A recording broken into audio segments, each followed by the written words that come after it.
Hey, what's going on, y'all? Sean from MathSwap Tutoring here with another SAT type problem. This problem is adapted from a real SAT problem. I just changed some things a bit, but it's from a real SAT problem. Now, let's just go ahead and go into it before I start explaining things. All right, so in the XY plane to the left, a point not shown with coordinates A, B lies on the graph of the linear function f. If A and B, sorry about that typo there. Let's go ahead and change that here now. Okay. If A and B are positive integers, what is the ratio of B to A? Now, here's the thing, and you have to be careful with these because it's a very easy problem, but if you read it too fast, you'll slip up and they know it. So check it out. Um, we have a linear, let me go ahead and get my pencil here. We have a linear function. Okay. That means it's a straight line. If you remember, any straight line has a constant slope. Slope, which also is m with the y equals mx plus b equation, is equal to rise over run.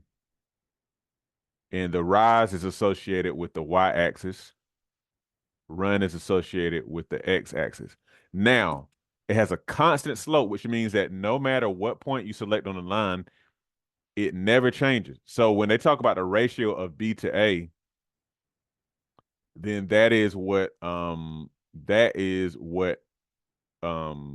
they're talking about, the slope essentially.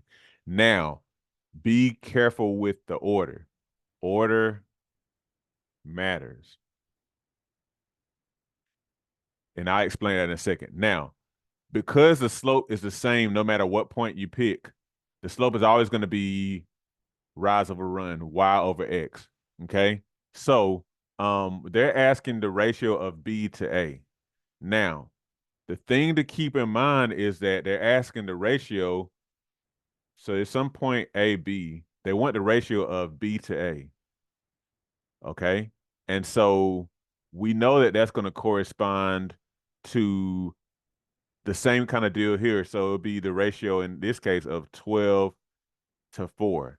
Now, if you read it too fast, you'll end up doing what's the ratio of A to B. And you do not want that. That's not what you're looking for.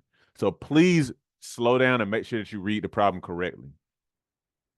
So the ratio of 12 to 4, if we wrote that as a fraction, we can simplify that because both of these have a factor of 4 in them. So that's 3 to 1, or you could say 3 to 1.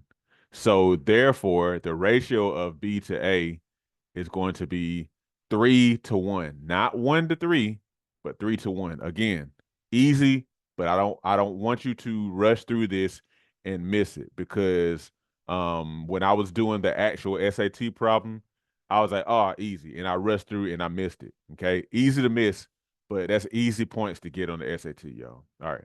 Hey, thank you for watching this video. If you need math tutoring or you need SAT math help, look in the description to find out how you can sign up today. Also, don't forget to like, share, and subscribe so you stay in touch with MathSwap Tutoring on YouTube. Have a good one.